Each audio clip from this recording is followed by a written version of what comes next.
Hoy les voy a confiar uno de mis juguetes preferidos, que es el praxinoscopio inventado por Regnault. Adentro lo que van a ver es a la yegua Dolly, fotografiada por Maybridge. Dicen que para ganar una apuesta en la que demostraba con esta fotografía que Dolly en un momento de su trote quedaba con las cuatro patas en el aire. No solamente Maybridge, sino un montón de científicos e inventores aportaron a la creación del cinematógrafo, ¿no? Uno muy importante, sabemos que es Edison, en el laboratorio de Estados Unidos, con todos sus ayudantes, por supuesto. Dixon era uno de sus ayudantes predilectos, que estaban trabajando de cómo registrar el movimiento. Y la secuencia fotográfica también de Maybridge se acercaba bastante. También los hermanos Lumière trabajaron mucho para poder construir el cinematógrafo, construyeron durante 3 años, pero van a ser ellos los que llegan al punto final, a la conclusión de la creación del cinematógrafo. Saben que entre 1890 y 1895 hubo millones de patentes tratando de llegar a este punto, y bueno, fueron los hermanos Lumière los que pudieron proyectar estas imágenes en movimiento. Llegando al punto exacto de el movimiento absoluto, lo que dicen los teóricos, ¿no? Porque fíjense que Platón unos años antes había dicho que el movimiento se generaba a partir de los 10 cuadros por segundo. Los hermanos Lumière lo que logran es construir ese movimiento absoluto a partir de los 16 cuadros por segundo. Les voy a mostrar lo que es un celuloide, ¿sí? Estos son cada uno de los fotogramas, ¿sí?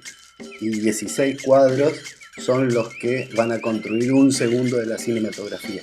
Pero hay una cosa muy importante que lograron los hermanos Lumière, que es el intervalo negro, que es entre fotograma y fotograma. Ustedes van a poder ver, vamos a mostrarlo bien acá, entonces lo ven, entre cada fotograma van a ver un intervalo negro, que lo que hace es funcionar la persistencia retiniana y generar ese movimiento absoluto.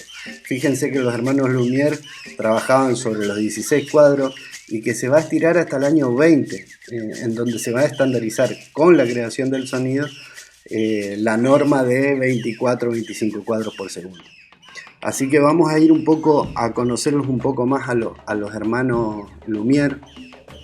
En realidad los hermanos Lumière ya venían experimentando con fotografía, ya que su padre, Auguste, tenía una casa fotográfica en Lyon. Fíjense, esta es una foto de Louis a su hermano, cómo ya estaba obsesionado en registrar el movimiento, ¿no? Esta es una foto poco conocida de Louis en el momento del salto, digamos, ¿no? De su hermano. Cómo ya estaba interesado en el movimiento, ¿no? En la fotografía, el movimiento. Esta era una familia burguesa, digamos, muy bien acomodada, que obviamente van a terminar en los años 20 con la Belle Époque. Bueno, el cinematógrafo es un aparato que se patentó, fíjense, unos 10 meses anteriores, el 13 de febrero de 1895, y lo que dice es que es un aparato que sirve para la obtención y visión de pruebas cronofotográficas, ¿no? Pero el día de la proyección o el día de inauguración, todos los autores coinciden que es el 28 de diciembre de 1895, ¿no? Si lo vemos, el aparato de Lumière era más simple y perfecto de los construidos hasta la fecha, porque tenía 3 funcionalidades: servía de cámara, pero también de proyector, y también hacía copias. Es decir, tenía 3 funciones fundamentales para las proyecciones, ¿no? Y funcionaba accionando una manivela que la vemos ahí, que en realidad el arrastre de lo que era el fotograma ya lo había inventado Edison, ¿no? Que los hermanos Lumière lo toman como elemento disparador, perfeccionando esa técnica, el arrastre de la manivela para que todos los fotogramas se impriman o todos los fotogramas se proyecten, ¿no? De esa fábrica de sueños, como dijo Ehrenburg. fíjense lo que es el cartel publicitario de ese 28 de diciembre. La publicidad decía: este aparato inventado por Auguste y Louis Lumière permite recoger en serie de pruebas instantáneas todos los movimientos que durante cierto tiempo se suceden ante el objetivo y reproducir a continuación estos movimientos proyectando a tamaño natural sus imágenes sobre una pantalla y ante una sala entera. En verdad, esa sala entera, en la primera función, se dice que recaudaron 35 francos y cobraban un franco por entrada, así que hubo 35 personas. Pero nunca los hermanos Lumière perdieron ese grado de comercialidad, ¿no? Porque fíjense que eligieron la semana de Navidad para presentar su creación, porque los bulevares de París en esa fecha estaba atiborrada de gente, ¿no? El ánimo de los espectadores fue tan grande que al día siguiente todos los diarios reflejaron la creación. Hasta hubo un periodista que dijo que se maravillaba por las imágenes en color. En realidad nunca hubo color, pero era tal el impacto que tenían los espectadores que hasta veían en color, ¿no? Fueron 10 brevísimas películas que presentaron. Se dicen que eran 17 metros de celuloide, que componían los primeros programas presentados. Y en ellos aparecían obviamente la salida de los obreros de la fábrica Lumière, que es la primera película proyectada, pero también Riña de niños, Los fosos de Tullerías, la llegada del tren, el regimiento, el herrero, partida de naipes, destrucción de las malas hierbas, la demolición de un muro, el mar. A mí me parece súper interesante lo que dice un teórico del cine, que es Roman Gubern, que dice que no fueron los temas los que les interesaban a los Lumière, sino sus imágenes, la fidelidad con que reproducían esas imágenes de la vida cotidiana, ¿no? Y conservaban ese movimiento real que hacía que los espectadores se impacten, ¿no? La maravillosa capacidad, dice Roman Gubern, de aquel artefacto para producir la realidad en movimiento fue lo que provocó el asombro y la perplejidad de los espectadores. Vamos a ver ahora 4 cortos de los hermanos Lumière. Bueno, como es el caso de la salida de los obreros de la fábrica de los Lumière en Lyon, era su propia fábrica la que estaban filmando. La mayoría de sus films, los hermanos Lumière, son en lugares públicos, eligen los lugares públicos para filmar, en donde hay mucha gente que se mueve en distintas direcciones. Esto es para subrayar el movimiento, ¿no? Y esto es el caso de la salida de los obreros. Las películas de Lumière mostraban la vida cotidiana a la manera que lo hacía la fotografía. Esto lo dice Saúl, ¿no? Es como la moda que había para la fotografía. Fíjense si ya no había montaje previo, porque se sabe que esta película, la salida de la fábrica de los Lumière, de los obreros, lo realizaron 3 versiones antes de proyectarla en esa primera sesión pública en París.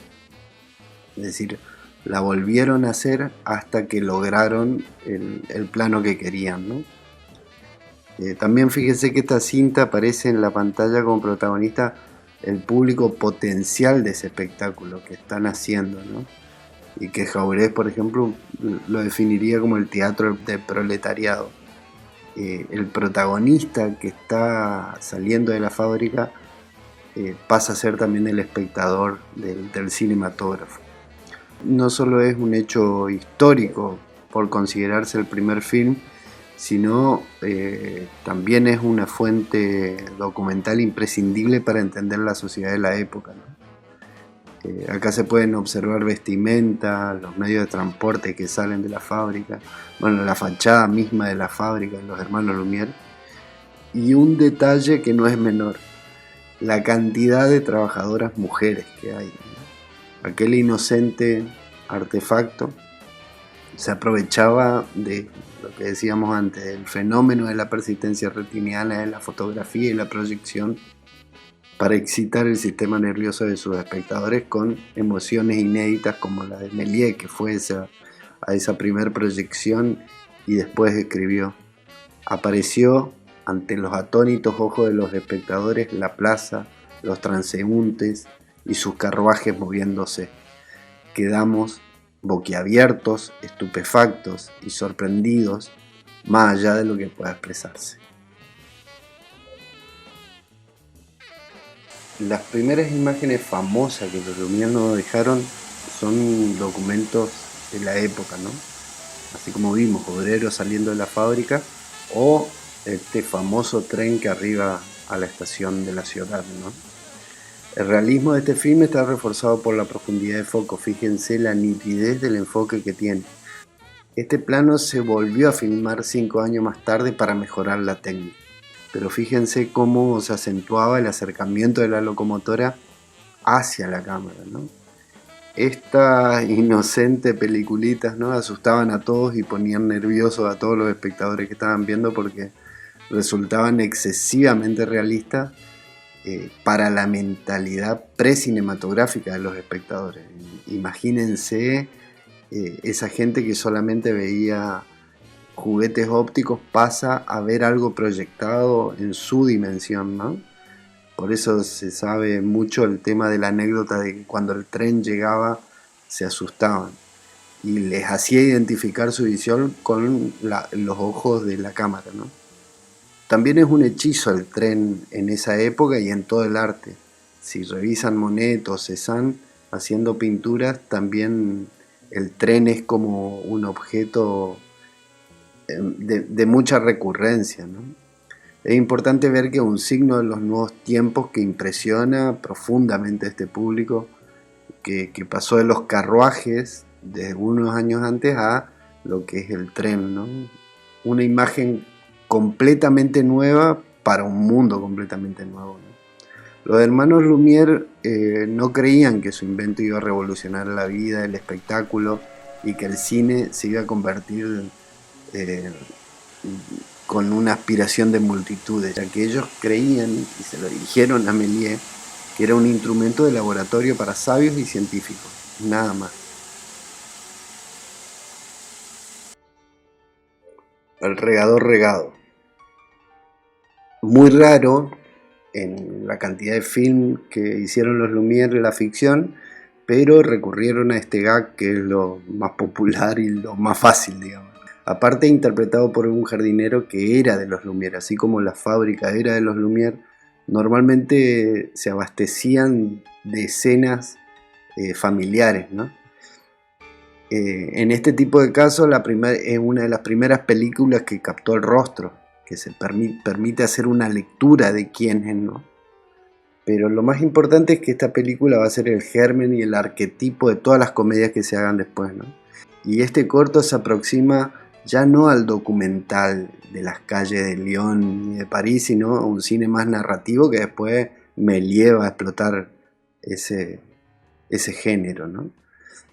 Saben que Máximo Gorki, un escritor político ruso, maestro del realismo socialista, había escrito uno piensa que el chorro va a mojarlo e instintivamente da un salto hacia atrás.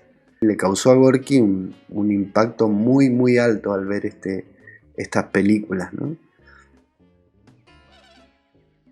Veamos ahora un cortometraje que no es tan común de ver de los hermanos Lumière, que es La demolición del muro. En este corto se ve por primera vez un truco cinematográfico. Muchas veces creemos que fue el primero Méliès en trabajar los trucos, y en realidad con La demolición de un muro lo que hacen los Lumière es poner al revés la cinta, ¿no? Y esto hace que inaugure todo un género por ahí, que fue presentado un año posterior, en 1896, e inauguró el trucaje, ¿no? Los primeros trucajes cinematográficos.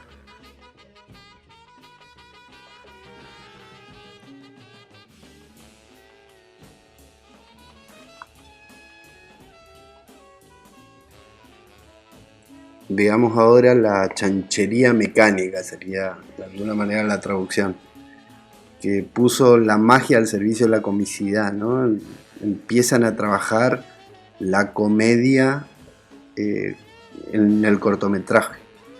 Primero mostrando, como vemos, la introducción de un chancho en una máquina, y después del proceso que hace la máquina se convierte en salchicha, ¿no? las películas con trucaje no fueron la especialidad de los Lumière, pero sí ya la hacían, así como vimos en La demolición del muro, lo vemos en La chanchería mecánica. De nuevo, ¿no? Ellos veían al cine como un instrumento de investigación científica y con escaso porvenir comercial. Fíjense ahora lo que reflejaba el diario La Poste en 1896. Cuando estos aparatos sean entregados al público, cuando todos puedan fotografiar a sus seres queridos, en movimiento, en su acción, en sus gestos familiares, la muerte dejará de ser absoluta. Fíjense qué interesante es esto de que la muerte dejará de ser absoluta cuando ya tengamos registrados todos los movimientos y cómo lo estamos haciendo hoy a eso, ¿no? Fue tanto el fenómeno, fue tan grande el fenómeno que los hermanos Lumière duró poco, como ellos decían, pero el éxito fue tan grande que empezaron a abrir salas en distintas ciudades del mundo. Fue así que abrieron no solamente en otros lugares de Francia, sino también llevaron el cinematógrafo a Londres, a Nueva York, a Berlín, y para eso tuvieron que contratar gente a las cuales los capacitaron para filmar, pero también para proyectar y hacer copia, ¿no? Entre ellos Félix Meguich y Promio. Bueno, Promio tiene una cosa maravillosa, que en Venecia pone la cámara arriba de uno de esos barcos y de alguna manera lo que se dice es que es el primer traveling sobre Venecia, ¿no? Pero también hay anécdotas maravillosas, porque en Constantinopla Meguich fue arrestado porque creían que la cámara era una ametralladora, ¿no? Fíjense que fue tan grande el impacto que para 2 años después, para 1897, ya tenían 358 títulos del mundo, ¿no?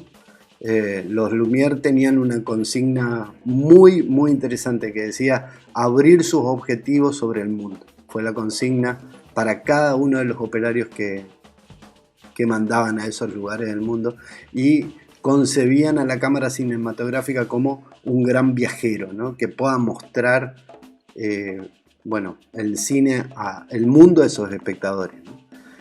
Vamos a ver un poco cómo se conformaba el cuadro primitivo. Es un plano único que normalmente es un plano general, aunque hay excepciones, van a ser planos generales. Cuadros autónomos, es decir, que no solamente funciona lo que está adentro del cuadro, no hay un fuera de campo, sino son cuadros que se resuelven adentro de ese cuadro.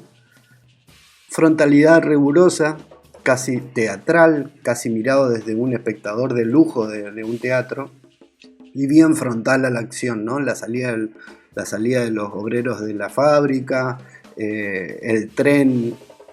Fíjense esa frontalidad, siempre de frente, ¿no? Y su eje óptico, el eje de la cámara, es perpendicular al escenario, a ese escenario y a esos cuadros autónomos en planos generales, ¿no? No había movimiento de cámara, no estaba construido el movimiento de cámara, un punto de vista teatral. La entrada y salida de los actores, en todo caso, fíjense en el regador regado, el niño entra por el lateral del cuadro, nunca desde la cámara, ¿no? Es decir, había como esa frontalidad y los laterales eran el camino para entrar o salir. No había montaje, aunque sí vimos esto de un premontaje de esa salida de la fábrica que tienen que hacer 3 veces hasta que quedan conforme con su cuadro. Y había una separación de carteles que lo que servía era para contextualizar lo que se iba a ver, ¿no? Y había un desprecio de la perspectiva renacentista, ya no había una construcción pictórica, si se quiere, de esos cuadros, ¿no? Y tampoco ninguna regla de naturalismo plástico. Una cosa última para terminar es que solamente tardó 6 meses para llegar a la primera exhibición en Buenos Aires, ¿no? Y fue Eugenio Pi, que en realidad era francés, con la primera cámara y las primeras proyecciones. No solamente hizo un cine quirúrgico con el doctor Posada, sino que la primera imagen que se vio de Argentina fue la bandera argentina. Y recién en 1900, 3 años después, empiezan a abrirse las primeras salas. Fíjense, el primer gran éxito que tiene el cine argentino se llama Nobleza Gaucha, que ahí marca un poco el parámetro comercial de lo que era el nuevo invento. Eh, se- la película costó 25.000 pesos y recaudó medio millón, sin contar obviamente las copias piratas que seguramente había. Pero vean cómo este nuevo descubrimiento de los Lumière empieza a generar lo que empezamos a llamar la industria cinematográfica, ¿no? Y por último les regalo un cortito que se hizo en los 100 años de la creación del cine, que fue en 1995, en donde varios directores fueron invitados para armar una película con 3 consignas básicas: tener que filmar con el cinematógrafo de Lumière, no podían hacer más que 3 cortes, y no tenían sincronizado el sonido. A mí me gusta mucho La llegada del tren de Patrice Leconte, que es un francés, no solamente director, sino también actor. Es muy interesante también lo que dice Julián María, un filósofo español. Señala: la irrealidad de la realidad que muestra el cine es una fantasmagoría, porque se trata no de cosas reales, sino de fotografías. Y ni siquiera de fotografía, sino de proyecciones de fotografía. Ni siquiera la fotografía del cine es asible, es palpable, se proyecta, y no solamente se proyecta, sino que se proyecta en movimiento, es decir, está apareciendo y desapareciendo. Es por tanto una pura y simple fantasmagoría. Ahí está su limitación y su grandeza.